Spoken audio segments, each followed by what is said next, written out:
Apakah kamu meyakini bahwa kepribadian adalah hal naluriah dalam diri kita yang relatif bertahan, stabil, dan diwariskan? Kepribadian adalah pola pikiran, perasaan, dan perilaku yang unik pada seseorang. Kepribadian akan muncul, dan bisa dilihat ketika seseorang dihadapkan dalam sebuah situasi, bagaimana ia bereaksi terhadap suatu masalah. Misalnya saja melihat bagaimana teman Anda hadir di dalam pertemuan. Ada yang tepat waktu, ada yang menunda hingga agak ngaret datang, dan ada juga yang tadinya mau datang ternyata menunda tiba-tiba tanpa alasan yang jelas. Terkadang kita berharap bahwa kepribadian teman bisa berubah, setidaknya ia bisa bergerak ke arah yang lebih baik. Untuk membuat perubahan pada tingkah laku atau kepribadian bukanlah hal yang mudah. Untuk itu, kamu harus benar-benar sadar dan paham dengan kepribadianmu sendiri, serta memiliki komitmen yang kuat untuk bisa berubah.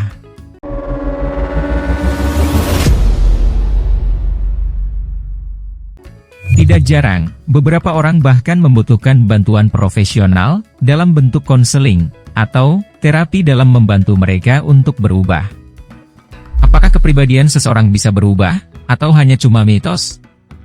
Seorang psikolog bernama Carol Dweck percaya bahwa perilaku, kebiasaan, dan kepercayaan seseorang membentuk kepribadian di dalam dirinya. Meskipun kepribadian melekat dengan faktor internal seseorang, tetapi faktor eksternal juga punya pengaruh kuat. Termasuk lingkungan dan pengalaman unik membentuk kepribadian seseorang. Jadi, mungkin saja kepribadian seseorang bisa berubah. Rata-rata perubahan tersebut menuju ke arah yang lebih baik. Perubahan tidak terjadi secara langsung, tetapi bertahap. Sebuah studi Journal of Personality and Social Psychology mengatakan bahwa seseorang bisa dengan sadar mengubah kepribadian mereka sendiri dengan mengubah kebiasaan pribadi dan melakukannya secara berkelanjutan. Ketika kamu menemukan dirimu pada situasi di mana kamu tahu dan mau untuk berubah, ada satu hal yang harus kamu tanyakan terlebih dahulu pada dirimu sendiri. Apa alasan kamu untuk berubah? Apakah karena kamu sadar ada aspek dari kepribadianmu yang bersifat merugikan bagi dirimu dan orang lain? Perubahan bukanlah suatu hal yang bisa dipaksakan, harus dimulai dari hati yang tulus.